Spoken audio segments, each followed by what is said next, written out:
relación ácido-base, que mucho de esto también ya lo saben porque en parte lo vieron en bioquímica, ¿no? En primero, pero pues vamos a intentar como hacerlo un poco más didáctico. Entonces, primero vamos a hablar del pH. Eh, ¿Alguien me puede decir, o sea, a qué hace referencia el pH? Y ahí viene como la fórmula. A una concentración de hidrogenio, una concentración de hidrogenio. Exacto, pero ¿por qué no la expresamos como todos los demás, digamos, compuestos que están en miliequivalentes por litro, nanoequivalentes por litro? Pues generalmente porque, digamos, serían cantidades muy, muy, muy pequeñas, ¿no? O sea, si lo quisiéramos poner en miliequivalentes por litro, o sea, aquí podemos ver en la pantalla, o sea, si un pH de 7.4 aproximadamente equivaldría a 40 nanoequivalentes por litro, y en miliequivalentes por litro sería igual a 0. O sea, 0,00004, ¿no? Entonces, es muy difícil estar trabajando con unidades tan pequeñas. Entonces, lo que se hace es expresar la concentración de hidrogeniones como el logaritmo negativo de la concentración de iones de hidrógeno o el logaritmo 1 sobre la concentración de iones de hidrógeno. Es lo mismo, ¿no? O sea, ya sabemos de prepa que por la regla de los logaritmos es lo mismo, ¿no? O sea, 1 sobre logaritmo negativo, ¿no? Eh, ok, eso está ahorita. Ahora, esto también ya lo vieron sobre los ácidos y las bases, ¿no? Sabemos que el pH es regulado en un rango muy estrecho, ¿no? Por el organismo, porque aunque esté en concentraciones muy pequeñas, un cambio en esta concentración puede generar muchos, muchos, muchos cambios deletéreos para el organismo, ¿no? Entonces, eso ténganlo en cuenta. Ahora, de los ácidos y bases vamos a hablar que, o sea, ¿alguien me podría decir qué es un ácido? Una O bueno, a sustancia ver, puede ceder ajá. hidrógenos. Exacto, muy bien. Una sustancia que puede ser protones y una base, o sea, bajo la misma lógica, es una sustancia que puede aceptarlos, ¿no? Entonces, ya sabemos esa definición. Ahora vamos a ver que o sea, principalmente el organismo contra los que va a intentar evitar que se acumulen en exceso son los ácidos, ¿no? Porque no es tan común que haya muchas bases en el cuerpo. O sea, digamos que es más común caer en una acidosis que en una alcalosis, ¿no? Y para definir un poco más sobre los ácidos, vamos a ver que generalmente para saber su potencia, por así decirlo, o sea, qué tan fuertes o qué tan débiles son, se usa la constante de disociación, que es esta, ¿no? La K. Y esto, o sea, básicamente nos va a hablar la relación entre los reactantes y entre, digamos, como el producto, ¿no? De la ecuación. Ahora, esto es importante porque, o sea, digamos, como ya más esta división, por así, nos va a dar una constante y pues como dice su nombre, esta se mantiene de forma constante, ¿no? O sea, el punto es que la constante de la reacción no va a cambiar casi en ninguna circunstancia, o sea, puede cambiar, digamos, porque aumente la temperatura, ya sabemos que cuando aumenta la temperatura van a chocar más las moléculas unas con las otras, ¿no? Entonces, por eso podría cambiar la constante, pero en general esta se va a mantener completamente constante, como dice su nombre. Y esto, o sea, ¿qué nos lleva? A que hay o sea, un principio que vamos a ver ahorita mucho, que es la ley de acción de masas, ¿no? Esto nos va a hablar de que la reacción, o sea, la velocidad de la reacción, aquí podríamos estar hablando de que, digamos, o sea, el, este se está convirtiendo, o sea, el ácido del que estemos hablando se está disociando y viceversa, ¿no? O sea, esta reacción es reversible, dependiendo de la concentración.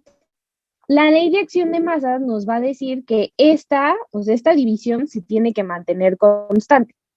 Entonces, si nosotros aumentáramos por algo este número, ¿qué tendría que pasar con el de abajo? Disminuye. exacto, como para que se cancelen, ¿no? O sea, tendría que disminuir, ¿no? No, o sea, más bien, si disminuyera, ¿qué pasaría? O sea, por ejemplo, ¿no? Yo tengo esto, hipotéticamente esta división nos da 4 y 2, ¿no? ¿Qué pasa si a este lo subo a 8? ¿Qué tendría que pasar con el de abajo? Para que siga dando 2 esta división. También subir, Aumenta también también. subir. Exacto, tendría que subir, ¿no? Exacto. Y eso es lo que nos habla la ley de acción de masas, ¿no? O sea, eso es lo que vamos a estar viendo, esta plática van a estar viendo de la ley de acción de masas, entonces por eso me importa mucho que entiendan este concepto. Ahora, si nosotros subimos, digamos, como 2 flechitas hacia arriba, para cancelar, o sea, por así decirlo, para cancelar esta flechita con esta flechita, y esta flechita tendría que bajar la concentración de este, ¿no? Para que, o sea, digamos, igualara de los dos lados. El punto es, o sea, todo esto ahorita lo vamos a ir viendo con más detalle, pero lo que quiero que les quede claro es que o sea, el producto de esta división se tiene que mantener constante y eso es lo que nos va a estar explicando por qué si aumentamos uno de los lados, va a tener que aumentar los otros. ¿Sí? Hasta ahí todo claro.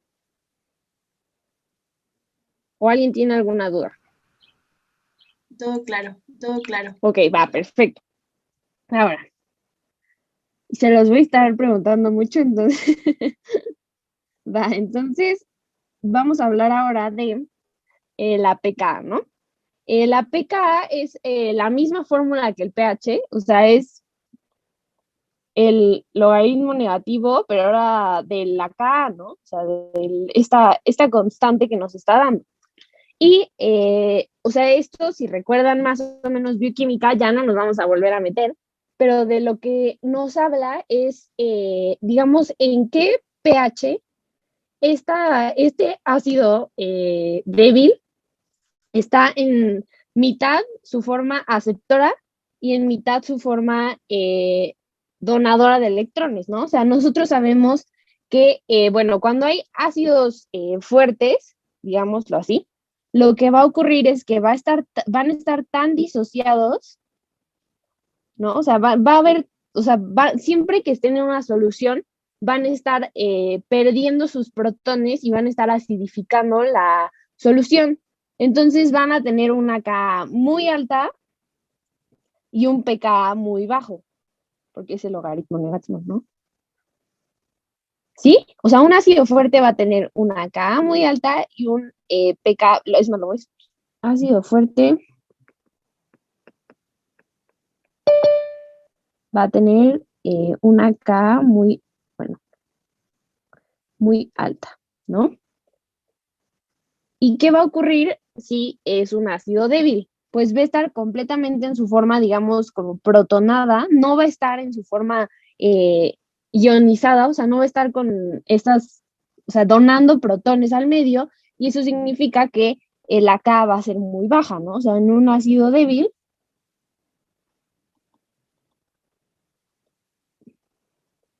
va a ser muy baja. Ok. Y pues el pK va a ser al revés, de un ácido fuerte, como es el logaritmo negativo, la pK va a ser muy baja y de un ácido débil, la pK va a ser muy alta. ¿Hasta ahí todo claro? Yo sé que está como muy matemático el asunto, no sé. ¿Sí? Sí, sí. Va, perfecto. Ahora sí vamos a ver ya de lo que más nos importa. O sea, sí hay ácidos fuertes en el organismo. Claro, pues sabemos que en el estómago está el ácido clorhídrico y puede descender el pH del estómago a 1, pero generalmente estos ácidos muy fuertes están como en, digamos, cavidades que se comunican al exterior, ¿no? O sea, pueden estar en la orina, puede estar en el estómago, pero no están, digamos, en los líquidos internos del cuerpo, por así decirlo, ¿no? Entonces, generalmente se va a asumir que el pH de la sangre, o sea, el que vamos a medir en una gasometría arterial, va a ser igual al de los tejidos, ¿no? O sea, generalmente eso es lo que se va a asumir. Por eso cuando nosotros interpretamos una gasometría y decimos, ah, bueno, tiene el pH, no sé, muy ácido, ¿no? Eso en teoría se llamaría acidemia, pero como sabemos que generalmente el pH de la sangre igual al de los tejidos, ahí ya se puede decir que tenemos una acidosis, ¿sí? ¿Eso se entiende? Sí, doctora, sí, doctora. Ok, perfecto. Perdón por estarles preguntando, pero también me ayudan a saber si me sacó esta cosa, porque a cada rato me saca. Y, o sea, entonces, por eso hablamos de acidosis cuando hay acidemia, porque se asume que el pH en los tejidos es muy similar al de la sangre. ¿Ok? Ahora, los ácidos que más juegan un papel en nuestro cuerpo son los ácidos débiles, ¿no? O sea, vamos a ver que esos son los más importantes porque tienen la capacidad de estar en su forma protonada o desprotonada, no sé si esa palabra exista, pero creo que ayuda a entenderlo, en su forma protonada o desprotonada, según sea el pH, ¿ok? Entonces, los ácidos débiles lo que nos permiten es, o sea, si se empieza a acidificar el medio, ay, déjenme aceptar esto. No, ya me metí del iPad para que la iPad. Ok. Oh, ya se borró todo. Bueno, no importa. O sea, lo que vamos, es más, nos sirve para hacer un nuevo dibujo, ¿no? O sea, un ácido débil, por así decirlo, lo que va a permitir es que cuando, o sea, vamos a poner un ácido débil, ¿no? Vamos a ya usar el ejemplo del bicarbonato, ¿no? Sabemos que está el bicarbonato en su forma de ácido carbónico, y en su forma de ya como tal bicarbonato, ¿no? ¿Qué va a pasar si de repente hay, digamos, muchos hidrogeniones, o sea, se empiezan a acumular? La forma de bicarbonato los va a poder aceptar para convertirse en forma de ácido carbónico, que es un ácido débil y entonces no va a cambiar el pH. O sea, es tan débil que aunque acepte estos hidrogeniones, pues no va a cambiar, digamos, sustancialmente el pH de esta solución. ¿Y qué va a pasar por lado opuesto si hay muy pocos, digamos, perdón. ¿Qué va a pasar si en cambio hay muy poquitos hidrogeniones? Lo que va a pasar es que la forma de ácido va a poder empezar a donar este hidrogenión que tenía el extra, por así decirlo, al medio para mantener el pH estable, ¿no? O sea, si se empieza a bajar, entonces él empieza a dar sus hidrogeniones para que el pH se mantenga, digamos, o sea, más o menos igual. Y esto es lo que va a permitir que estos ácidos y bases débiles tengan esta área que en esta gráfica se marca de color verde, donde es donde tienen la capacidad de buffer, ¿no? O amortiguador o tampón, ya saben que tiene muchos nombres esa cosa. Esta zona, ¿de qué va a depender principalmente? De el pK o sea, de la compuesto que estemos hablando, ¿no? O sea, digamos, hipotéticamente, no me acuerdo bien, pero el ácido acético, digamos que no es un ácido tan fuerte, pero digamos su pK es de 5 aproximadamente, según yo. Entonces, si este fuera el que usara el cuerpo como amortiguador, pues en cuanto, o sea, en el pH fisiológico, que sería más hasta 7.4, estaría como más elevado el pH en el que nosotros nos mantenemos, lo que pasaría es que estaría completamente ¿en qué forma?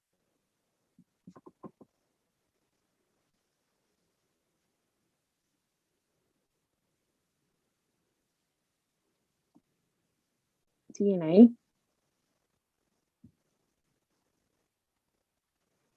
Doctora, ¿puede repetir la pregunta? Ok. O sea, si ustedes hipotéticamente usaran un ácido que su pK estuviera, digamos, en 5, ¿no? Ahí es en donde va a tener la máxima capacidad de buffer. Pero si tú lo pones en o sea, en el cuerpo, en que tenemos un pH mucho más elevado, digamos, el entorno va a estar muy alcalino. O sea, más o menos me cachan. Para ese ácido está acostumbrado, por así decirlo, a estar en un pH ácido. Y si tú lo pones en un medio alcalino, ¿qué va a hacer? Va a empezar a soltar todos sus protones, ¿no? Porque va a decir, no, no, no, o sea, yo estoy acostumbrado a algo más ácido, esto no me gusta, yo aquí no vivo, yo a mí me gusta lo acidito, y va a soltar sus protones. Entonces va a estar completamente en su forma desprotonada. Y eso, o sea, ¿qué va a ocurrir? Que no va a tener capacidad de buffer. O sea, si hubiera algún cambio en el pH, pues ya había soltado todos sus protones, ya no tiene más protones que soltar, por así decirlo. ¿Sí? Sí, sí. Eso quedó claro. Ok, va. Entonces, ya sé que esto está como muy de química, pero el punto es que así o sea, más sencillo, ¿no? El pK de un ácido o base débil es donde tiene la máxima capacidad de aceptar o donar protones según sea el caso, ¿no? O sea, si empieza a bajar el pH del medio, pues va a empezar a aceptar estos hidrogeniones o sea, y viceversa, ¿no?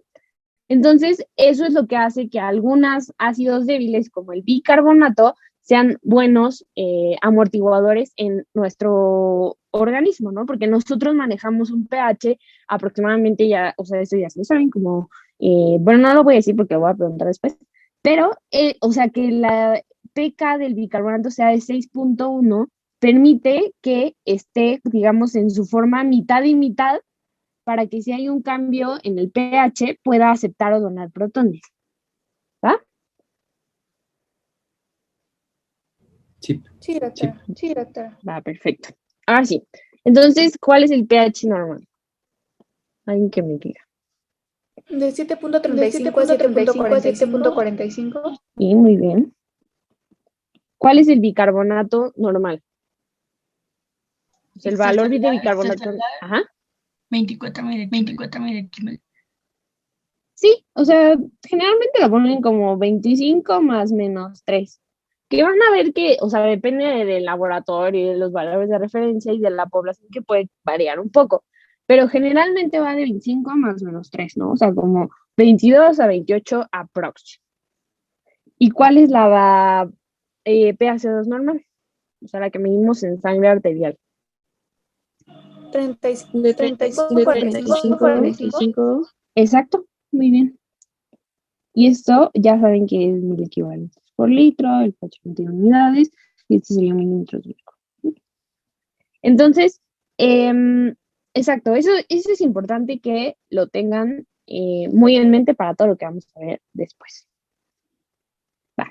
Ahora, bueno, ahorita vamos a hablar también un poco más de los efectos o sea, de esta concentración de hidrogeniones que puede causar en el cuerpo, pero algo como esencial que sepan y que ya se los había mencionado es que en general entran y hacemos más ácidos que bases.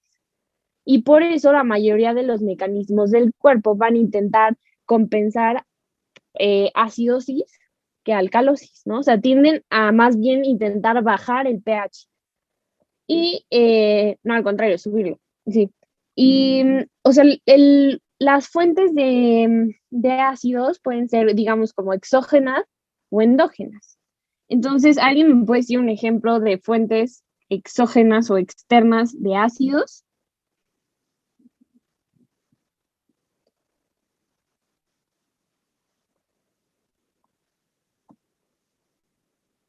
De exógenas, podría ser, no sé, canal. ¿El qué? Perdón, es que no se escucha.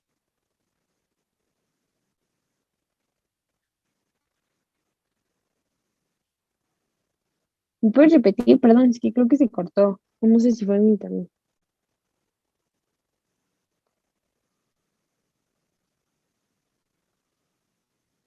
Bien, ahí. Contestó en el chat. Ah, ¿qué fue? ¿Me lo pueden leer, por favor? Dice que metanol. No se pueden, sí. O sea, cosas, exacto.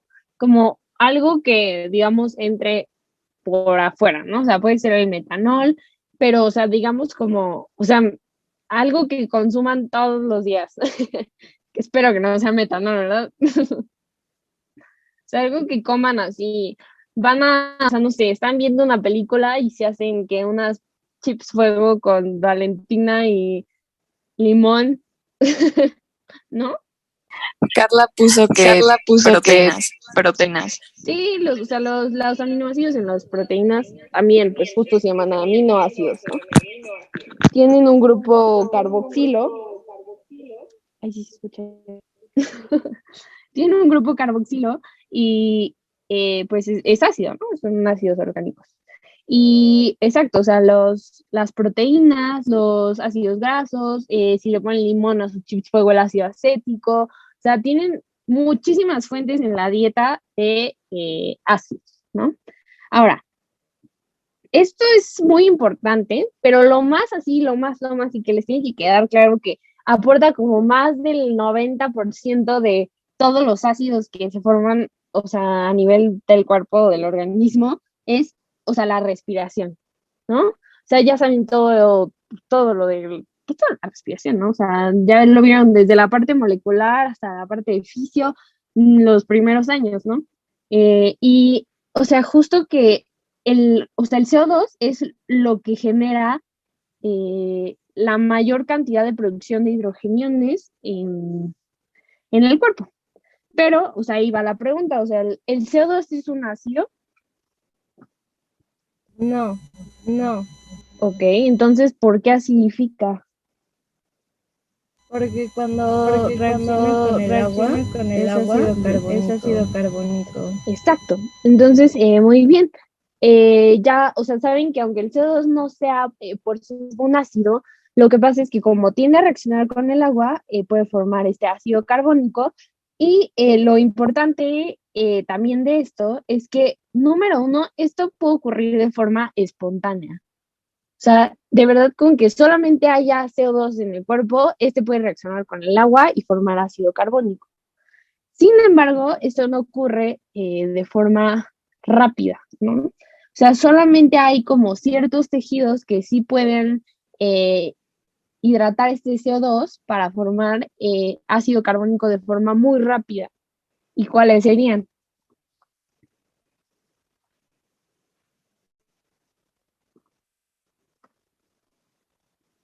O dígame una célula que produzca ácido. O sea, digamos como hacia alguna cavidad puede ser, o...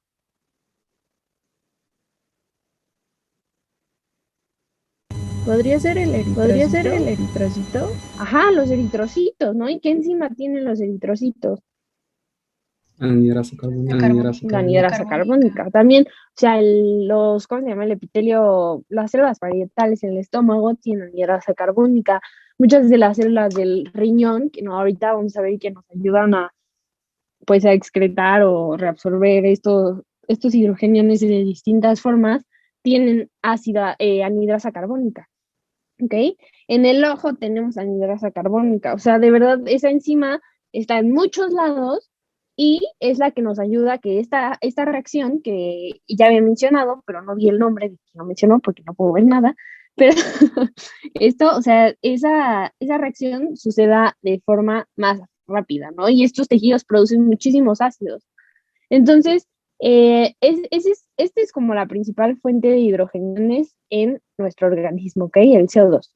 Y es más, o sea, no me acuerdo bien, pero, o sea, dice como si no hubiera sistemas buffer, estaría, o sea, la concentración de hidrogeniones en el cuerpo sería como de 400,000, sí creo que sí, nanoequivalentes por litro, o sea que iba a estar como 10 elevado a la 8 veces más concentrados los hidrogeniones, ¿no? Si solo dejáramos el CO2 hacer de las suyas, ¿no? Entonces, por eso es tan importante todos estos mecanismos que estamos viendo para intentar regular el pH, ¿no? Esto nos lleva a que de las fuentes, digamos, exógenas y endógenas, que pueden ser el CO2, que es el más importante, pero también hay tejidos que en el momento de respiración anaerobia producen ácido láctico, pueden producir ácidos cuerpos cetónicos, a veces el hígado, ya sabemos que en ciertas condiciones como la diabetes, pues generalmente mal controlada, en donde hay un exceso de ácidos grasos que entran al hígado y se producen los cuerpos cetónicos, ¿no? Entonces, todos estos son ácidos, digamos así, endógenos, estos exógenos, y el más importante es el CO2. O sea, esa es la conclusión de todo el choro que acabo de decir, ¿no? Ahora, el pH, el valor normal ya me han dicho que 7.35 a 7.45, aquí son como un poco más estrictos, pero en términos generales 7.35 a 7.45. Y recuerden que es diferente o sea, los valores de referencia de una gasometría arterial a una venosa. Esto les va a servir en la clínica, ¿ok? ¿Qué esperan que pase con los gases a nivel de en una gasometría venosa?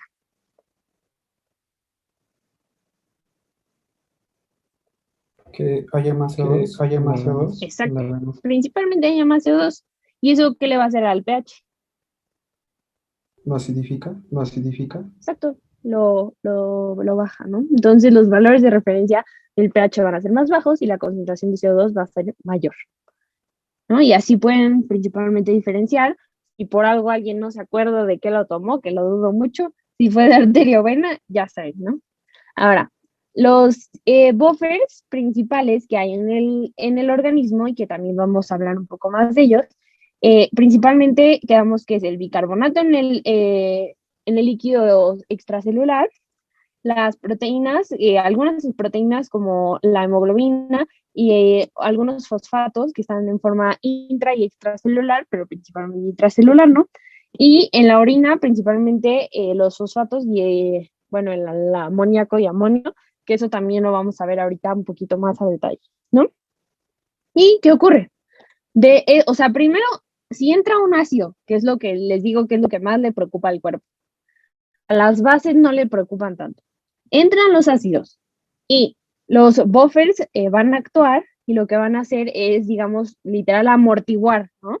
Pero eso no significa que estén sacando el ácido que esté entrando, por así decirlo. O sea, no es como que estén haciendo nada por sacarlo, solamente están, digamos, pues sí, literal amortiguando este choque, ¿no? De que entraron un buen de ácidos. Pero ¿quiénes son los órganos que sí se van a encargar de sacarlo? Los pulmones a través de la ventilación, o sea, sacado del CO2, que pues digámoslo así en términos sencillos, es ácido, o sea, no es que este sea un ácido, ya sabemos que lo que ocurre es que cuando reacciona con el agua forma un ácido, pero digamos, quieren sacar el CO2 porque es ácido y los hidrogeniones a nivel renal, ¿ok? ¿Hasta ahí hay alguna duda?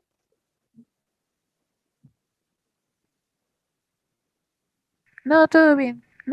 Ok, va, perfecto. Y ahora ya vamos a ver que esta es la fórmula del principal buffer, que es el de bicarbonato y es el que está a nivel extracelular, es el que más digamos, nos interesa, ¿no? Hay otros, también los vamos a mencionar, pero este es el más importante, ¿ok? Y pues ya esto nos va a servir para identificar la ley de acción de masas, ¿no? Antes lo habíamos expresado como una división, donde decíamos que la constante era, digamos, la forma disociada entre, digamos, el ácido, que en este caso sería el ácido carbónico, pero en términos prácticos vamos a ponerlo como CO2 y agua, ¿no?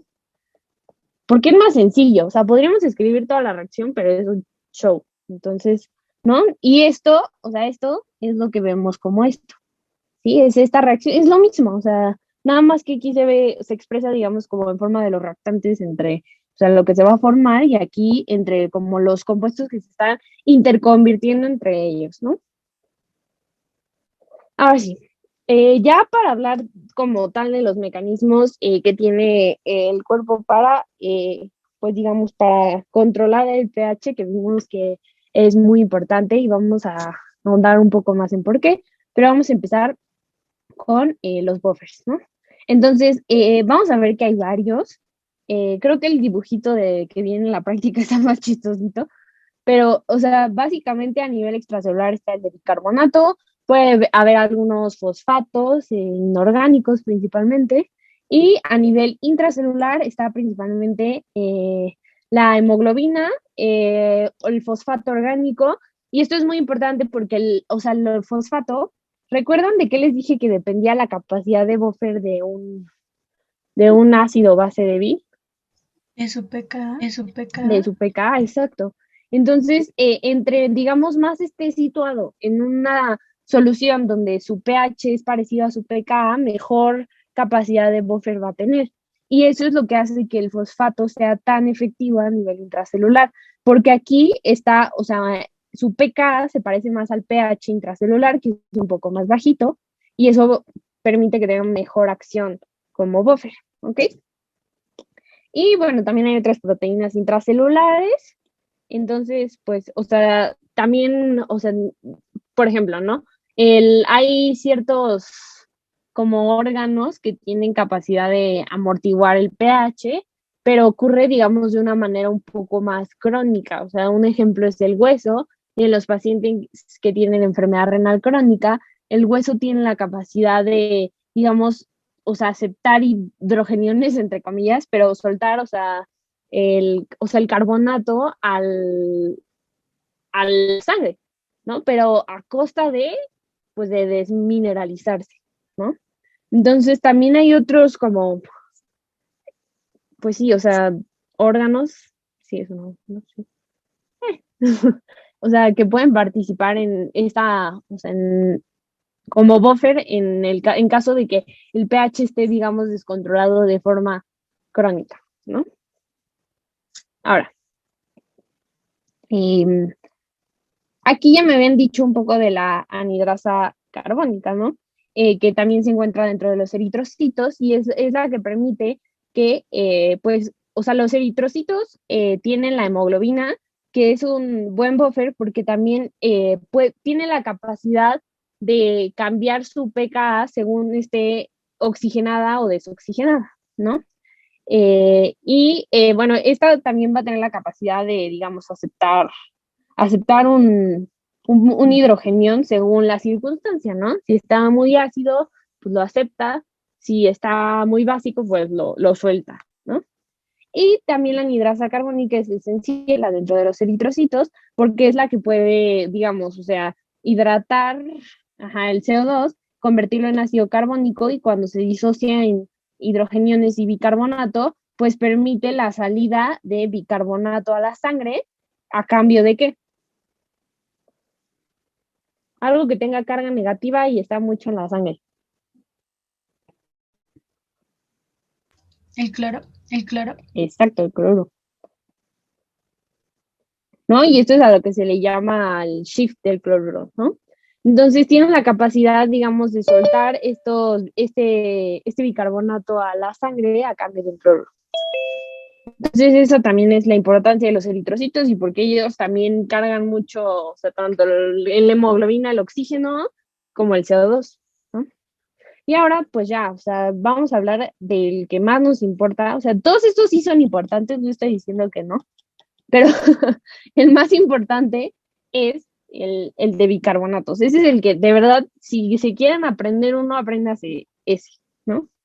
¿Qué va a pasar? Esta es la reacción que ya vimos y que ya explicamos y que sabemos que, o sea, que el CO2 reaccione con el agua puede suceder de forma espontánea o puede estar facilitado por la anhidrasa carbónica, pero una vez que esté el ácido carbónico, este se puede disociar en un hidrogenión y bicarbonato, ¿ok? Ahora, por la ley de acción de masas, ¿qué va a pasar si nosotros aumentamos el CO2? ¿Ok? Digamos que va a empezar, o sea, por así decirlo, si lo piensan así como, no sé, como las puertas del metro, ¿no? No sé, este es el metro.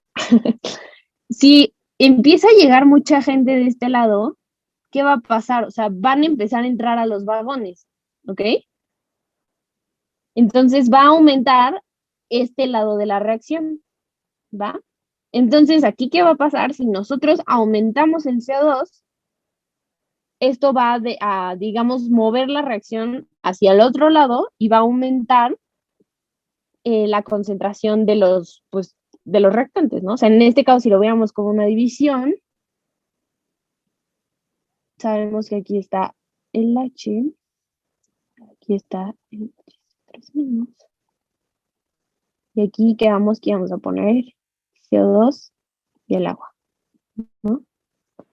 ¿Qué va a pasar si nosotros aumentamos esto para que, digamos, se cancele? O sea, vamos a aumentar mucho el CO2. Tiene que subir esto y subir esto y ya cancelamos, ¿no? Por así decirlo, si lo quieren ver así, ¿no? Entonces, esto es muy importante porque lo vamos a seguir viendo, entonces por eso de verdad se lo repito tanto y quiero que les quede muy claro. O sea, que aumente el CO2 va a hacer que aumente o sea, los productos de la reacción, ¿no? Porque tienden en esa dirección. Y algo importante del agua es que el agua en sí no puede como disminuir su concentración porque hay mucha, ¿no? O sea, no es como que se va a acabar el agua. O sea, bueno, sí, pero, o sea, no lo estamos viendo como en el cambio climático, sino adentro del cuerpo. O sea, no, hay muchísima agua. Entonces, las reacciones no es como que tengan carencia de agua, ¿no? Entonces, ahorita el agua como que no nos importa tanto qué esté pasando con ella, ¿va? Ahora, ¿qué pasa si nosotros aumentamos la concentración de hidrogeniones? ¿Esto en qué podría ocurrir? O sea, que esté aumentando la concentración de hidrogeniones. Díganme un ejemplo.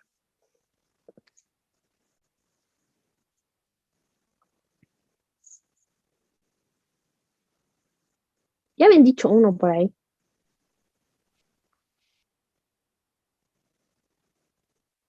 En acidosis, ¿no?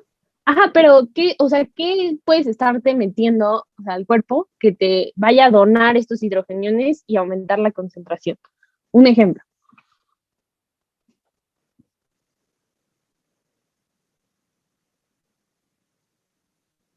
Cualquier ácido, bueno, sí. El metanol, ya habían dicho, los cuerpos cetónicos, o sea, el ácido láctico lactato. Eso, o sea, normalmente o sea, el ácido láctico no está en su forma protonada, está en su forma desprotonada, es decir, en forma de lactato. Pero todas esas sustancias tienen la capacidad de estar donando protones al medio, ¿ok? Y esto va a aumentar la concentración de estos protones. ¿Y qué va a pasar? Ahora piénselo al revés en las puertitas del metro. Ahora hay mucha gente en los vagones, muchísima, sí, muchísima, muchísima. Entonces, ¿hacia dónde lo van a empujar a todos? Hacia afuera, ¿no? Van a decir, no, ya aquí somos muchos, vas para el otro lado, ¿no? Vas de regreso. Es algo muy similar, o sea, piensen así como en la ley de acción de masas, ¿no? Y si lo vemos desde nuestra división, ¡ay! Se me borró un paréntesis. ¿Qué va a pasar si aumentamos la concentración de hidrogeniones, digamos, mucho? Tenemos que disminuir la de bicarbonato y aumentar la de estos dos, ¿no? O sea, piénsenlo como que este se cancela con este y este se cancela con este, por así decirlo, ¿no? Y esa es la forma en que vamos a equilibrar el resultado de nuestra división. Va a disminuir el bicarbonato y va a aumentar la concentración de CO2 y agua. ¿Alguien hasta ahí tiene una duda? Todo bien, todo bien. Seguros. Se los voy a estar preguntando. Ok. Entonces, ahora vamos a ver sobre los buffers que son, por así decirlo, la primera línea de defensa contra los malditos hidrogenados, ¿no? Que pueden ser muy malvados para el organismo, ¿no? Entonces, es la primera línea de defensa que damos que lo que hacían era amortiguar y algo importante para también interpretar, digamos, porque todo esto que estamos viendo que suena muy químico y muy básico, nos va a ayudar a interpretar una gasometría que digamos es como la culminación de todos estos conocimientos. O sea, que a un paciente, o sea, ustedes les llegue los reportes de la gasometría y sepan decir como, este paciente tiene esto y esto y esto y es por esto, ¿no? Entonces, lo importante también de interpretar esto es que es posible que un cambio en la concentración de bicarbonato no se manifieste como una concentración de bicarbonato fuera del rango normal, porque está 600,000 veces más concentrado que los hidrogeniones, ¿no? Y aquí un ejemplo como más sencillo de entender es como un estadio sí, de fútbol, ¿no? O sea, si ustedes están en el lado donde está más concentrado todo, o sea, los que están viendo el partido, o sea, la audiencia, supongo, es el bicarbonato, ¿no? Hay tantos que si de repente llega otro a meterse, nadie se entera, ¿no? O sea, hay demasiados espectadores, nadie les está poniendo atención a ellos, y entonces si llega otro bicarbonato, a todo el mundo le vale. Pero, o sea, digamos, los hidrogeniones son tan poquitos que son como los jugadores, ¿no? Del partido. Si alguien entra a la cancha, luego te das cuenta, ¿no? Porque hay tan poquitos que luego se ve un cambio. Con que llegue uno más ya te diste cuenta. Entonces, ese es como el fundamento de que los cambios en la concentración de hidrogeniones tengan, digamos, como mayor efecto que el cambio de bicarbonato, ¿no? En la ley de acción de masas, que esto es lo que ya hablamos, algo importante también para interpretar esto es que cuando se desplaza a la izquierda y aumenta el CO2, vamos a regresarnos, o sea, aquí, ay, mi dibujo feo, ¿no? ¿Qué va a ocurrir? De forma casi instantánea va a aumentar la ventilación y este CO2 va a ir para abajo. Entonces, eso también es importante que lo tengan en mente, ¿no? O sea, aunque se desplace a la izquierda, si aumenta el CO2 de forma casi instantánea, va a ser expirado y adiós. O sea, ya ni te vas a enterar si se subió el CO2. ¿Sí? ¿Alguna duda de estos dos puntos? Todo bien, todo bien. Va, perfecto. Y bueno, o sea, por último les pongo la ecuación de Henderson-Hasselbalch, que, bueno, esto, la verdad, no, o sea, no me importa tanto que se la sepan, ¿no? Eso solo lo usan para torturar a los de primero, pero hay calculadoras, ¿no? Hay calculadoras, o sea, pueden buscar en Google como calculadora Henderson-Hasselbalch y ya. Y, o sea, lo importante, o sea, es como poder inferir, por así decirlo, el pH, dependiendo de la relación entre la concentración de bicarbonato y de del ácido carbónico, pero en este caso se expresa por el coeficiente de difusión, que es 0.03, y lo multiplicas por la presión de CO2, ¿no? Entonces, o sea, algo como lo relevante de esto es que el 6.1 es el pK de este sistema buffer y que la relación entre el bicarbonato y el ácido carbónico es lo que nos da el pH. ¿Ok? Si alguna vez, no sé, que la verdad eso no pasa, o sea, en la clínica te dan como todos los valores, pero si alguna vez les dan solamente el pH y el bicarbonato, pues ya saben calcular. Bueno, buscas en una calculadora o sea, no espero que calculen en el antilogaritmo y así. O sea, nada más que busquen una calculadora de Henderson-Hasselbalch y sepan que de esta manera pueden obtener estos valores, ¿no? Despejarlos de esta fórmula y que la relación entre bicarbonato y ácido carbónico es lo que nos puede dar el pH, ¿va? ¿Hasta ahí alguna duda? Porque ya vamos a empezar a aplicar un poco más lo que ya vimos.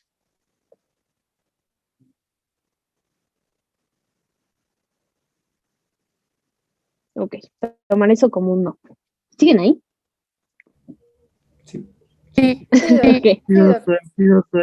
Ok, va. Entonces, ahora, va a ser como voluntario o víctima, como ustedes quieran. Ahí me puede, o sea, como recordar qué va a pasar con la ley de acción de masas si hay un estado de hipoventilación. O sea, primero, ¿qué pasa en la hipoventilación con el CO2? O sea, nos vamos a concentrar en el CO2. Aumenta, ¿no? Aumenta el CO2, exacto. Entonces, vamos a poner la fórmula. CO2 más agua. Puede estar interconvirtiendo 3 menos y quedamos que los hidrogeniones. Entonces, primero vamos a ver que en la hipoventilación, ¿qué va a pasar? Ya dijeron bien, va a aumentar el CO2. Eso es lo que nos importa ahorita, ¿no? O sea, pasan muchas otras cosas, pero ahorita el CO2. Quedamos que el agua puede disminuir o sea, disminuir. No. ¿Qué va a pasar con el bicarbonato y los hidrogeniones? aumentan. Muy bien, exacto. Por la ley de acción de masas, la reacción se va a desplazar a la derecha y van a aumentar la concentración de estos, ¿no? Entonces, eso también nos explica por qué en la hipoventilación va a aumentar el CO2, esto nos va a llevar a una acidosis respiratoria y va a haber un aumento del bicarbonato, ¿no? Ahora, ¿qué puede, o sea, ¿qué causa la hiperventilación con el CO2?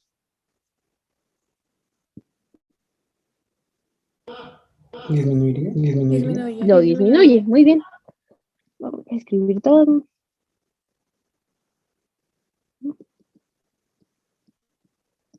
Disminuye.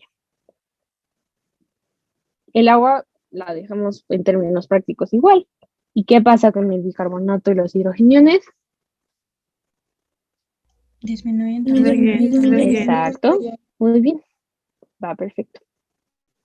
Entonces, veo que les quedó muy claro. Está perfecto. Ya. O sea, esta parte de la ley de acción de masas y los trastornos del equilibrio ácido-base debido a la respiración ya lo dominan, ¿no? Ahora, los pulmones son muy importantes en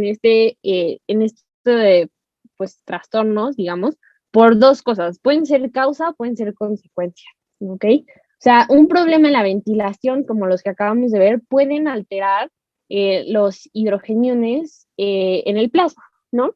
Entonces, también nos habla de por qué personas que tienen hipoventilación por muchas causas, que vamos también a ver, están acumulando este CO2 y pues pueden causar acidosis respiratoria, ¿no? Y por otro lado, las personas que están hiperventilando, como ya les había dicho Sandra hace unas clases de ejemplo, la típica persona de la película que respira así, que le da un ataque de pánico y empieza a respirar muy rápido, el CO2, por así decirlo, se está saliendo, lo está expirando y eso puede causar una alcalosis respiratoria, ¿ok? Pero también los pulmones son muy importantes porque pueden ser, digamos, la solución. O sea, esta solución es parcial porque están de acuerdo que solo podemos hiperventilar o hipoventilar hasta un punto, porque si empezamos a hipoventilar así cañón, no sé, o sea, un ejemplo, ¿no? O sea, de manera compensatoria, lo que quieren hacer es retener CO2. Entonces, esto nos está hablando de que tienen una alcalosis metabólica, ¿no? Porque quieren guardar ácido para intentar neutralizar este exceso de bases, por así decirlo. Ahora, ¿qué va a pasar si ustedes empiezan a hipoventilar, hipoventilar, hipoventilar, hipoventilar con el oxígeno?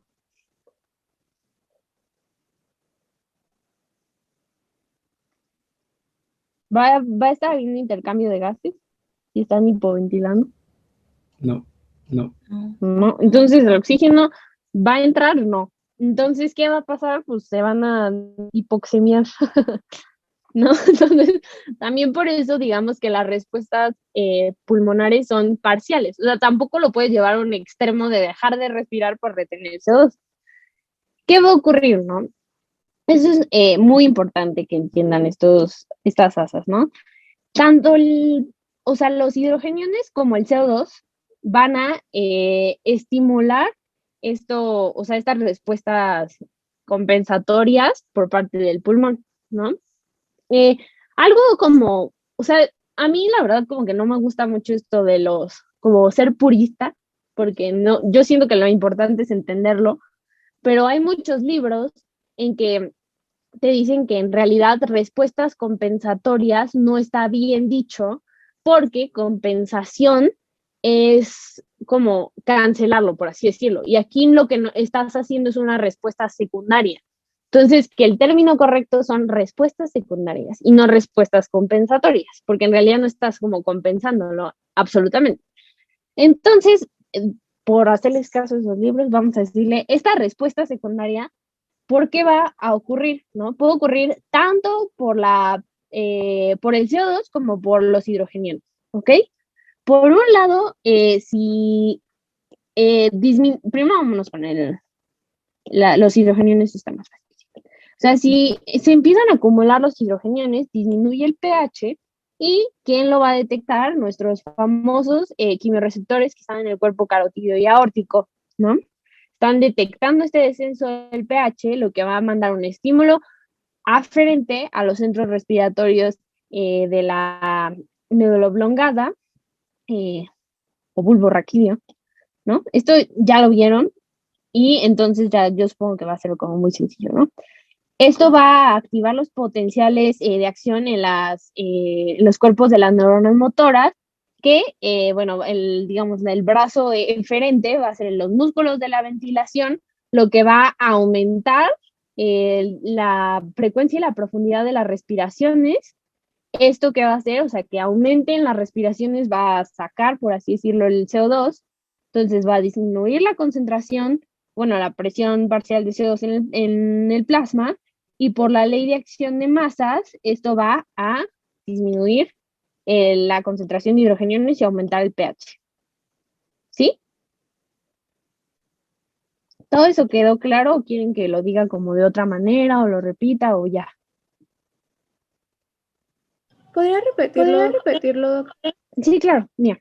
O sea, a nivel, digamos, como periférico, lo que va, o sea, sabemos que estos dos se relacionan el uno con el otro por la ley de acción de masas, que ya vimos muchas veces. Si disminuye el pH por cualquier circunstancia, o sea una acidosis respiratoria metabólica, esto va a ser detectado a nivel periférico por los quimiorreceptores que quedamos que estaban en el cuerpo carotidio y o sea, en la aorta, ¿no? Sí. Y entonces, estos quimiorreceptores son, digamos, como los sensores que van a mandar una señal al, pues sí, o sea, al sistema nervioso central, o sea, por una neurona, pues sí, o sea, aferente, que digamos es sensitiva de estos estímulos. Lo que va a activar va a ser como los centros de control respiratorio que están en el bulbo raquídeo, que ya habíamos mencionado, sí recuerdan, ¿no? La clase, o sea, el complejo de Botzinger, todas esas cosas, ¿no? Ahora, esto lo que va a hacer, va a activar neuronas motoras somáticas que si recuerdan, era a través del diafragma, van a activar a los músculos, o sea, bueno, a través de los nervios que inervan al diafragma, como son C3, o sea, van a activar a los músculos de la ventilación, como al diafragma, que es el principal y el que más nos importa, y esto va a aumentar la frecuencia y la profundidad de la respiración, ¿ok? Entonces, esto es lo que va a ocasionar que el paciente esté respirando muy rápido y muy profundo, que eso se llama respiración de Kussmaul. Y esto es lo que va a hacer que conforme está, digamos así, hiperventilando, va a estar sacando y expirando el CO2. Es lo que va a disminuir la concentración, o sea, la concentración sí de CO2, que es lo que va a disminuir la presión de CO2, o sea, parcial de CO2, y por la ley de acción de masas, eso va a disminuir la concentración de hidrogeniones, y sabemos que el pH está inversamente relacionado, va a aumentar el pH, y esto es lo que va a dar como el feedback negativo para que ya no estén estimulados estos cuerpos, estos quimiorreceptores, ¿no? Carotídeos y aórticos. ¿Sí? Sí, doctora, gracias. Gracias. Mira, aquí está como muy bonito, ¿no? De lo que habían visto, de todos los centros de control de la respiración en el bulbo raquídeo, que se inervan los intercostales y el diafragma y también los músculos del abdomen, ¿no? O sea, recuerden que hay como varios músculos que participan, digamos que ya se les denominan auxiliares, ¿no? O sea, cuando estás hiperventilando, a veces no te alcanza con los puros músculos que están ahí como el diafragma, y tienes que empezar a activar otros, ¿no? O sea, ¿cómo se llama? El esternocleidomastoideo, los de la nariz, que hacen aleteo nasal, los abdominales, ¿ok? Entonces, eso es otra cosa. Ya no me voy a desviar. Ahora, esto ocurre a nivel periférico por la concentración de hidrogeniones. Ahora, ¿qué ocurre con el CO2? Si recuerdan, también ya lo habían visto, este sí puede estimular a los quimiorreceptores centrales. ¿Por qué? Porque, o sea, los hidrogeniones no pasan la barrera hematoencefálica, pero el CO2 sí, porque es un gas. Entonces, este sí puede pasar al líquido cefalorraquídeo, estimular a los quimiorreceptores centrales y estos activar, o sea, por una interneurona, quedamos que estos estaban acá, los quimiorreceptores centrales estaban como en la parte asomados hacia el líquido cefalorraquídeo, por así decirlo. A través de una interneurona van a aceptar los centros del control de la respiración y va a pasar exactamente lo mismo, ¿no? Y que disminuya el CO2, en la concentración de CO2 en el plasma, es lo que va a dar el feedback negativo a través de la presión parcial, ¿no? De este caso. ¿Sí? Sí. ¿Alguna duda hasta ahí? Entonces, aquí otra vez, les voy a decir los puntos clave, ¿no? O sea, sí apréndanse todo esto, porque antes se las preguntan, pero tanto el o sea, el CO2 como el pH pueden controlar a nivel o central o periférico o sea, los músculos de la ventilación para que estos den una respuesta compensatoria en caso de que sea una acidosis, empiecen a ventilar más y saquen el CO2.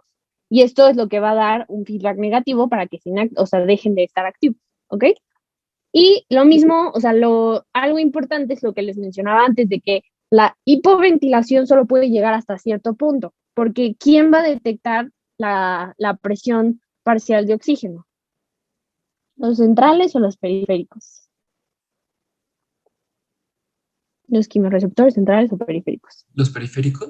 Los periféricos. Exacto, muy bien. Los periféricos. Entonces, esos también van a decir como, no, y esto ya está muy fuerte esto, ¿no? O sea, no puedes tampoco hipoventilarte tanto, mijo. ¿Sí? Va, perfecto. Espero que les haya quedado claro lo de los pulmones, ¿no? Quedamos, por así decirlo, la segunda línea, y esto también tiene un significado, digamos, en cuestión de tiempo. O sea, los buffers son instantáneos casi, ¿no? O sea, entra el ácido y lo amortiguan, ¿no? Les digo que las bases también son importantes, pero en general los mecanismos del cuerpo intentan prevenir más la acidosis y por eso estamos hablando más de ácidos, ¿no? Ahora, la segunda línea son los pulmones. ¿Por qué? Porque número uno, van a actuar rápido. O sea, quedamos que incluso en la ley de acción de masas no se puede ver este aumento del CO2 muchas veces porque es tan rápida la respuesta que se exhala. O sea, bueno, se expira. Luego, ¿ok? Ahora, sí, se me fue la onda. También son segunda línea por otra causa, porque son limitados, ¿no? O sea, ya dijimos que solo te puedes hiperventilar e hipoventilar hasta cierto punto, ¿no? O sea, no puedes tampoco hiperventilarte así de que a 50 respiraciones por minuto, o sea, no se puede. También por eso solo son la segunda línea, ¿no? O sea, son como limitados y actúan rápido, bastante rápido, o sea, casi en horas, menos, ¿ok? Ahora, en minutos a horas, ¿no? Para que ya se haga bien la compensación. Ahora, la tercera línea ya son los riñones. ¿Esto por qué? O sea, porque ya son, digamos, si los buffers no pudieron, los pulmones no pudieron, los que sí van a poder son los riñones. Y hasta cierto punto, o sea, si ya le echas muchísimo ácido a una persona, pues ni los riñones van a poder, ¿verdad? Pero la tercera línea son los riñones porque son los que tienen mayor capacidad de regular el pH de la sangre. El problema es que estos compañeros, riñones, son muy lentos, o sea, son el compañero muy bien hecho, pero muy lento, ¿no? Entonces, los riñones se van a tardar días, o sea, casi, sí, días, en ya tener bien la respuesta compensatoria, ¿no? Y esto es muy importante, bueno, o sea, sí es muy importante, pero por ejemplo, en primero, no sé si recuerdan una práctica en que los hacían tragar bicarbonato y correr como loquitos en el patio. ¿Sí les tocó? Sí. Sí.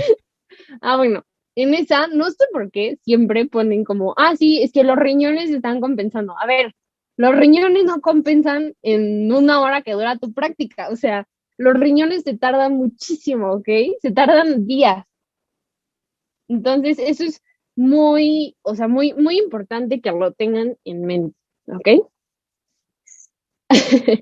Ahora, estos van a alterar el pH de dos maneras principales. Puede ser directamente porque pueden excretar o reabsorber hidrogeniones o indirectamente porque cambian la velocidad a la que se reabsorbe o excreta el bicarbonato, ¿no? Ahora, de esto, o sea, sobre la excreción les quería hablar un poco porque, si recuerdan, también mencionamos que habían buffers en la orina. ¿Sí? Estos, ¿se acuerdan cuáles dije que eran? Lo dije muy rápido, entonces chance no. Amonio y fosfato. Muy bien, sí me están poniendo atención, ¿no? Entonces, sí, principalmente el amonio y el fosfato, ¿no? Entonces, esto es importante porque imagínense si el pobre riñón así tuviera muchísimo ácido y tuviera que soltarlo a la orina, o sea, la orina sería así como súper, súper ácida, ¿no? Entonces, lo que hay también son buffers en la orina para que, digamos, el pH no varíe tanto. Y sin embargo, nuestros riñones pueden llevar el pH de la orina. ¿Alguien sabe entre qué rangos? 4.5 y 8.2 y 8.2. Exacto, más o menos de 4.5 a 8.5, ¿no? O sea, está más exacto lo que mencionaste tú, pero más o menos para que se acuerden de números enteros y tienen mala memoria para esas cosas como yo, de 4.5 a 8.5, ¿no? Aprox. Entonces puede estar bastante ácida o bastante básica la orina.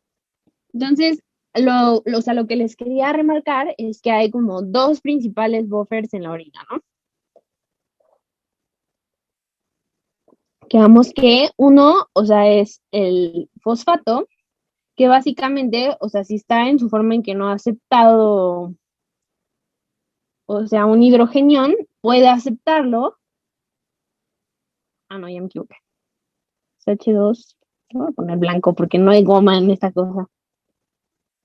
CO4, ¿no? Aquí ya aceptó un hidrogenión, ¿no? Y de esta forma se asocia al sodio, generalmente, y va a excretarse en forma de fosfato monobásico de sodio, ¿no? O sea, no se tienen que aprenderse. Pero el punto es que el fosfato puede aceptar un hidrogenión y soltarlo como fosfato monobásico de sodio, ¿no? Entonces sirve como buffer. Y el amoníaco, que puede aceptar otro hidrogenión y formar el ion amonio, ¿no? Y este es este es como un ácido muy débil, ¿no? O sea, este sí es un ácido bastante más fuerte. Entonces, este es como un ácido más débil. Este no altera tanto el pH, por así decirlo, de la orina, este un poco más.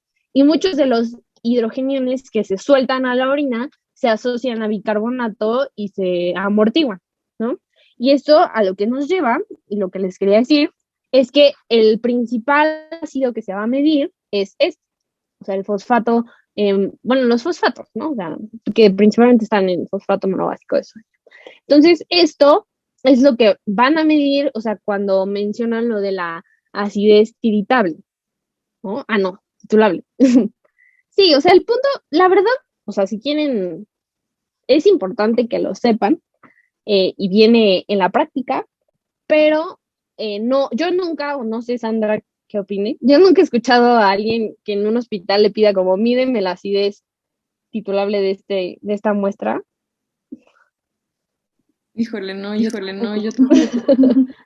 Entonces, no, o sea, no sé como bien, yo creo que es más como para laboratorio, ¿no? O sea, ellos lo que hacen es como, digamos, cancelar, o sea, eso es a lo que se refiere como titular, ¿no? Que es como le pones una base y con eso cancelas, llevas el pH, el ácido, y lo llevas a un pH normal, ¿no? Entonces, pues este es el principal que se puede medir y esta es la acidez que se denomina titulable. Yo nunca he escuchado que pidan ese estudio, pero es importante que sepan que los fosfatos son los que dan la acidez titulable, ¿ok? ¿Alguna duda hasta ahí?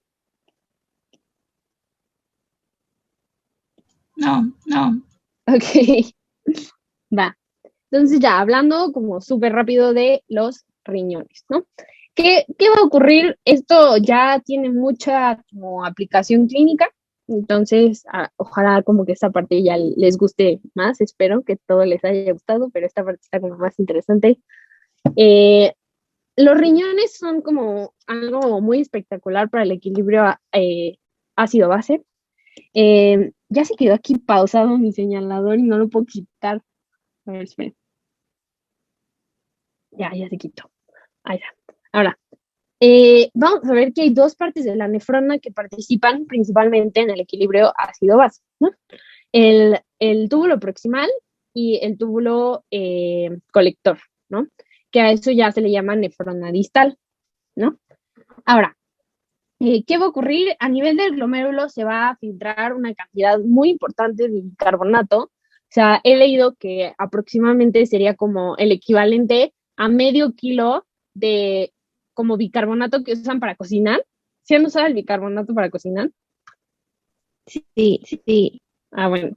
Imagínense, o sea, soltar medio kilo de eso en tu orina, o sea, en un día, ¿no? Entonces, saldría como toda un buen de las bases de tu cuerpo, ¿no? Por estar filtrando toda esta cantidad de bicarbonato, ¿no? Ahora, esto no es bueno porque pues justo el bicarbonato acabamos que es el que de los principales sistemas amortiguadores participa en el tampón de bicarbonato, que es de los primeros, o sea, los principales sistemas amortiguadores del cuerpo, ¿no? Ahora, vamos a ver que casi, o sea, casi todo el bicarbonato que llega al glomérulo se filtra, ¿no? Ahora, o sea, ¿cómo vamos a hacer? Ya entendimos que hay mucho bicarbonato, ya entendimos que lo queremos regresar a la sangre, ¿cómo le vamos a hacer, no? O sea, lo más lógico, supongo, o sea, por la naturaleza, sería poner aquí un transportador de bicarbonato, no sé, así, y yo le pondría como transportador Andrea o algo así, no sé. Y que entrara y ya, ¿no? O sea, se acababa todo el problema. Pero bueno, Dios actúa de formas misteriosas y no se puede simplemente reabsorber bicarbonato. No sé, o sea, ni siquiera le estoy pidiendo que fuera a favor de un gradiente, sino que fuera con... Y aparte sí, bueno, o sea, con un ATP, o sea, lo que necesitara, pero el punto es que no, ¿no? Si quisieran complicar la vida, y lo que van a hacer es utilizar otra vez a nuestra enzima favorita, que es la anhidrasa carbónica. Entonces, vamos a ir por pasos. Número 1, lo que va a pasar es, aquí está el bicarbonato y el sodio filtrado, ¿no? Ahora, aquí hay un transportador que es un antiporte que a cambio de meter sodio a la célula del túbulo proximal, o sea, lo que hace es sacar hidrogeniones, ¿no? Ahora, este sodio lo vamos a utilizar después, entonces es importante que lo tengan aquí en mente. Y este hidrogenión sale hacia la luz, ¿no? Y es secretado. A este transportador ya se le denomina NH, ¿ok?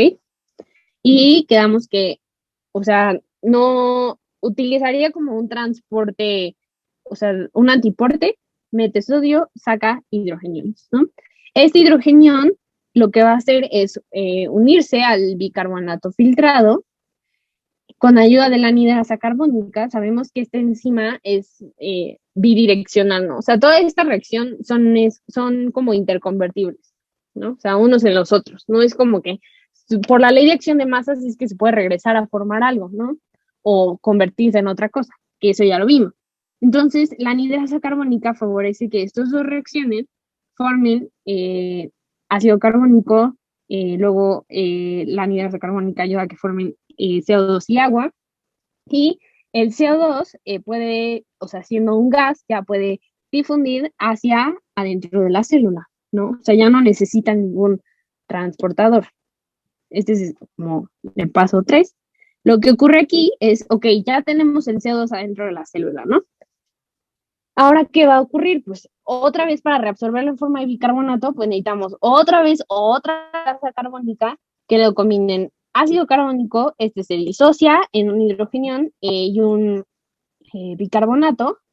El bicarbonato puede salir y utiliza un cotransporte con este sodio que habíamos metido a cambio de sacar un hidrogeno, ¿no? Entonces el sodio se puede, o sea, vuelve a entrar a la sangre, acompañado del bicarbonato, positivo con negativo, es electroneutro, entra y ya, ¿no? O sea, se reabsorbe como bicarbonato de sodio. ¿Y qué ocurre con este hidrogenión que generamos? Es el que se secreta hacia la luz para ser intercambiado por sodio, ¿ok? Que luego nos va a servir para reabsorber el bicarbonato. ¿Hasta ahí alguna duda? No sé, pero me recuerda la lanzadera. Sí, sí, el cuerpo es como muy repetitivo luego, ¿no? O sea, como que hace lo mismo en varios como ciclos, ¿no? De una adentro, una afuera. Hacemos una lanzadera de hidrogeniones y bicarbonato. Y Muy bien, me gusta eso. Y otra forma que tiene el túbulo proximal de justo este mismo proceso, ¿no? De tirar hidrogeniones y reabsorber bicarbonato es a través de aminoácidos como la glutamina, ¿no? Que se pueden metabolizar al alfa-cetoglutarato y dos grupos amonio, y se puede intercambiar por sodio. El amonio o sea, puede ser excretado, ¿no?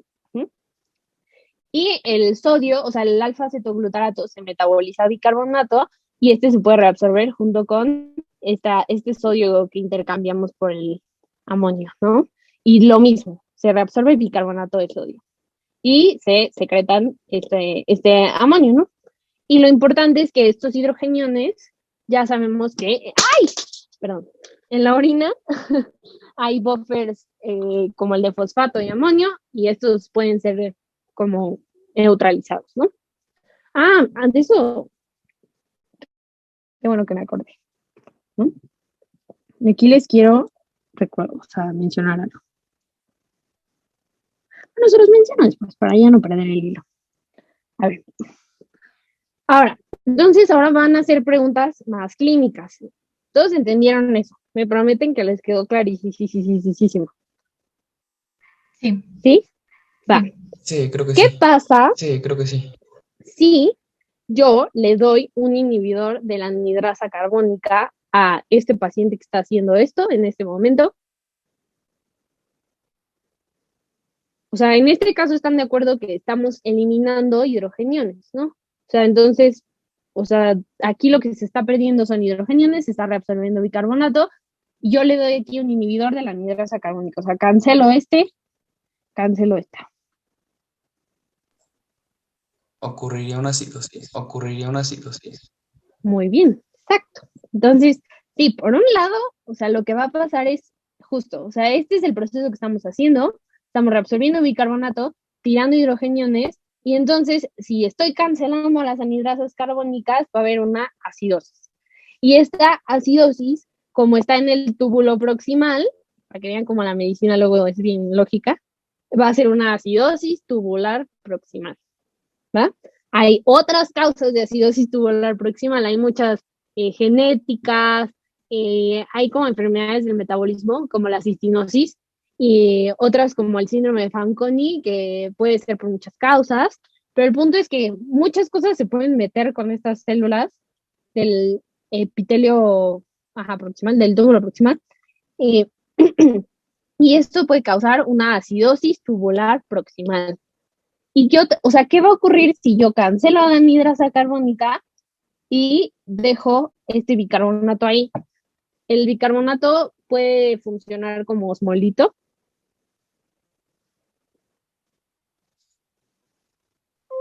Nada más escuché como alguien se salió. ¿O fui yo? ¿Siguen ahí? ¿Podrías repetirlo? ¿Qué va a pasar si yo dejo el bicarbonato ahí en la orina? O sea, el bicarbonato puede servir como osmolito. Sí. Entonces, ¿qué va a jalar? Agua. Exacto. ¿Y qué va a pasar si hay agua? O sea, digamos que va a formar eventualmente orina. Ya les dijo Sandra que no se llama orina a este nivel, pero, o sea, ¿qué va a pasar cuando salga mucha agua hacia la vejiga y luego hacia la uretra? Mucha agua. ¿Cómo se llama eso? Hacer mucha pipí. ¿Poliuria? O sea, pero, sí, exacto. O sea, bueno, es poliuria, pero está siendo causada por un fármaco, ¿no? Entonces también va a ser un diurético, va a ser diuresis. O sea, lo que está haciendo esta anhidrasa carbónica es dejar el bicarbonato jala agua, y eso que nos va a llevar a diuresis. Entonces, las inhibidores de la anhidrasa carbónica, que la verdad ya no se usan tanto, se usan más para glaucoma, pero bueno, o sea, en el ojo. Pero, o sea, lo importante de esto es que si ustedes dan una acetazolamida, que es un fármaco que inhibe esta enzima, va a causar, uno, diuresis, que eso es lo que nos importa, y dos, lo que ya les había dicho, ¿no? O sea, Tampoco, es que aquí no puedo ver quién está hablando, perdón, por eso no les digo por sus nombres, pero ya habían mencionado que también lo que puede pasar es que como no se está reabsorbiendo bicarbonato ni se están excretando de forma adecuada los hidrogeniones, puede ocurrir una acidosis tubular proximal. ¿A todos les quedó clarísimo esto? Sí, doctora. Sí, Sí, doctora. doctora. Perfecto. Sí, doctora. Y ahora, vamos a ver, ya casi pasamos a la parte clínica, entonces hacemos un break y ya vemos todo lo clínico, que es lo más cool. Bueno, no, esto también está muy cool, la verdad. Pero a ver, ahora, vamos a ver qué pasa ya. Ya se volvió a trabar mi apuntador. Bueno, a ver. En la nefrona distal, principalmente en el túbulo colector. Aquí hay dos tipos de células, ¿no? Las tipo A y las tipo B, que son células intercaladas. Bueno, hay más tipos de células, ¿no? Pero ahorita estamos hablando de las células intercaladas o células I, que están en el túbulo colector, y por eso también Sandra ya les había dicho, hay varios tipos de células en el túbulo colector, ¿no? Habían visto las principales y ahorita estamos viendo las intercaladas, ¿no? De las intercaladas hay dos tipos, la tipo A y la tipo B. Para que se acuerden de esto, yo como me lo aprendí, es que la tipo A está activa en la acidosis, A de acidosis, y ustedes dirán como, pues alcalosis también va con A, ¿no? Pero yo a las tipo B les decía que estaban activas en la basidosis, o sea, no existe esa palabra obviamente, pero pues así me acordaba, ¿no? Esta es la basidosis, activas en basidosis y estas activas en acidosis, ¿ok? Ahora, lo que vamos a ver es que aquí actúan otro tipo de transportadores y bombas, ¿no? En las tipo A están activas en la acidosis. Entonces, ¿qué queremos hacer en la acidosis? Tirar hidrogeniones y reabsorber bicarbonatos, ¿no? ¿Qué va a ocurrir? Aquí también hay un buen de anhidrasa carbónica en estas células, ¿ok? Por eso les dije que en todas las células que produzcan como ácido, o sea, como las del estómago, las parietales, así, van a tener anhidrasa carbónica, ¿no? Ahora, estas tienen un buen de concentración y las tipo A que están activas en la acidosis, lo que van a hacer es, a través del CO2 que puede ocurrir por la sangre o por el mismo metabolismo de la célula, van a generar, ya saben, ácido carbónico, se va a disociar en bicarbonato e hidrogeniones, y lo que van a hacer es que estos hidrogeniones los van a sacar por dos formas, ¿ok? Por ¿cómo se llama? Por la bomba de protones, o sea, una bomba así con ATP común y corriente, y por otra que intercambia hidrogeniones por potasio, ¿no? Entonces, estos hidrogeniones van a salir, en este caso se van a intercambiar por potasio en esta bomba, y este aumento en la concentración de potasio va a generar el gradiente para que se reabsorbe el potasio. Y por otro lado, el bicarbonato que se forme se va a intercambiar, muy parecido como al eritrocito, por cloruro, ¿no? O sea, va a salir el bicarbonato y va a entrar cloruro. Y este bicarbonato es el que ya puede actuar como buffer, ¿ok? ¿Todos claros hasta ahí? Sí. Va. Sí. Y en las células B, que quedamos que estaban activas en la basidosis, aquí es lo mismo, o sea, ven, es exactamente lo mismo, pero al revés, pues están como volteadas, ¿no? O sea, en este caso tienen las bombas de hidrogeniones en la parte luminal y el intercambiador de bicarbonato por cloruro en la parte, o sea, ¿cómo se llama esto? Basal, ¿no? Y o sea, aquí es lo mismo, pero al revés, o sea, este está aquí y este está aquí, ¿no?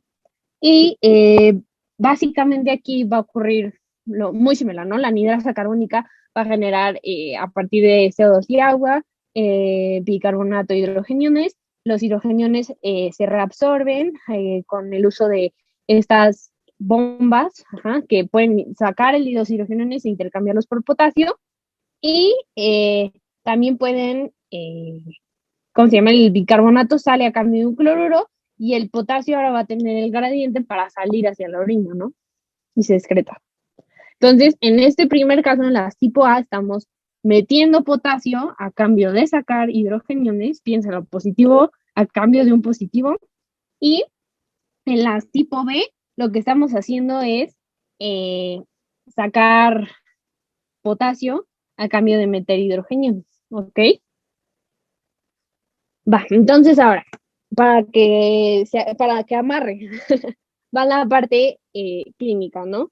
¿Qué pasaría si por azares del destino, ya vieron el mecanismo, o sea, cómo funciona la aldosterona?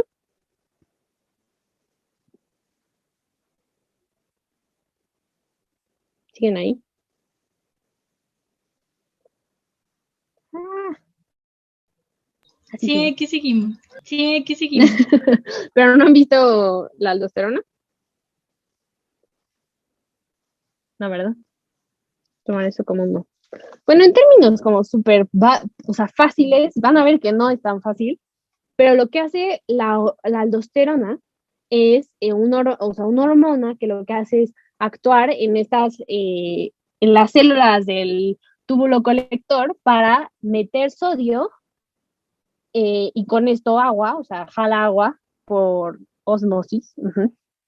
Y a cambio de esta carga positiva van a sacar un potasio, ¿no? Entonces, básicamente, como en términos así muy, muy burdos, o sea, ya la verán bien, como que mete sodio y agua y saca potasio, ¿va? ¿Sí entendieron eso? Sí, sí. Va. Entonces, si ustedes tienen mucha aldosterona, va a estar entrando mucho sodio, entrando mucha agua y saliendo potasio, ¿no? Van a estar en un estadio de hipocalemia, o sea, va a bajar la concentración de potasio de este lado, ¿no? Entonces, piénsenlo como ahorita lo vimos, ¿no? O sea, obviamente tenemos que conocer todos estos como parte como molecular, pero piénsenlo como que el potasio va a entrar a cambio de sacar hidrogeniones y viceversa. O sea, una carga positiva a cambio de una carga positiva. Piénsenlo así. O sea, no es que sea así, pero así es más como comprensible, ¿va? Entonces, si ustedes están en un estado de hiperaldosteronismo, o sea, ustedes van a tener mucha aldosterona y lo que va a hacer esto es sacar potasio, ¿no? Va a bajar la concentración de potasio en la sangre y a cambio de intentar reabsorber potasio, van a estar tirando hidrogeniones, ¿sí? Entonces, normalmente los estados de hipocalemia se van a asociar a ¿qué cosa? Si estamos tirando hidrogeniones. Ácidos, ácidos. Pero estás tirando los hidrogeniones Sería hacia alcalosis. afuera. Alcalosis. Alcalosis, exacto. ¿Sí? O sea, a ver, no sé si lo puedo explicar de otra forma. O sea, normalmente el potasio o sea, los cambios en el potasio y en los hidrogeniones van a estar muy asociados, ¿ok? Eso es muy importante que lo tengan en mente desde ahorita. Entonces, generalmente en los estados de hipocalemia, porque el cuerpo está intentando, por así decirlo, reabsorber este potasio, va a estar tirando hidrogeniones y viceversa, ¿no? O sea, si ocurre, al revés, pues es lo opuesto, ¿no? O sea, si es hipercalemia por estar tirando potasio, va a estar reabsorbiendo hidrogeniones y eso se va a asociar a acidosis. Entonces, creo que está más fácil si lo piensan así. O sea, como de, a cambio de tirar potasio, reabsorbes hidrogeniones, y a cambio de guardar potasio, vas a tirar hidrogeniones. Yo sé que tirar y guardar no son las palabras correctas, pero así como que mi cabeza lo organiza, ¿no? Y también, o sea, otra pregunta sería como, ¿qué ocurre si hay algo que está, digamos, o sea, interfiriendo con estas células, ¿no? Que generalmente lo que hacen es acidificar la orina. Entonces, hay algo, una enfermedad, por ejemplo, lupus, que por causas muy complejas de los anticuerpos, que luego verán, pueden, o sea, afectar estas células. ¿Qué va a pasar, o sea, con el pH? Así le voy a poner lupus, cancela esta célula.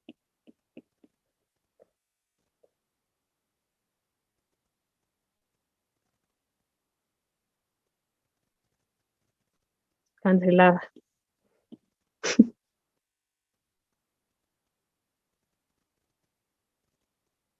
¿Alguien me puede decir?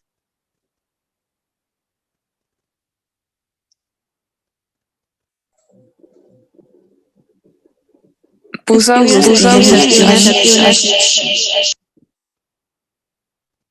¿Qué pasó? Que escribieran en el chat que una acidosis. Exacto, sí, muy bien. Exacto, o sea, o sea, lo que ocurriría sería una acidosis, pero en esta ocasión, ¿qué parte del túbulo está afectando?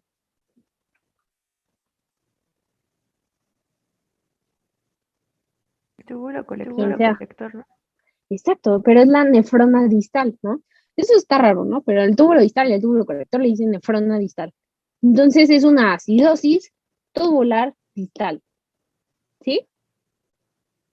Entonces, o sea, lo que quiero de esto es que siempre, o sea, que escuchen en la clínica, como tiene una acidosis tubular proximal, una acidosis tubular distal, saben dónde está ocurriendo esto y por qué, ¿ok? ¿Eso les quedó claro? No puedo borrar esto. Sí, sí. Va, perfecto. Entonces, yo creo que damos un break, ¿no? Porque ya estuvo pesado.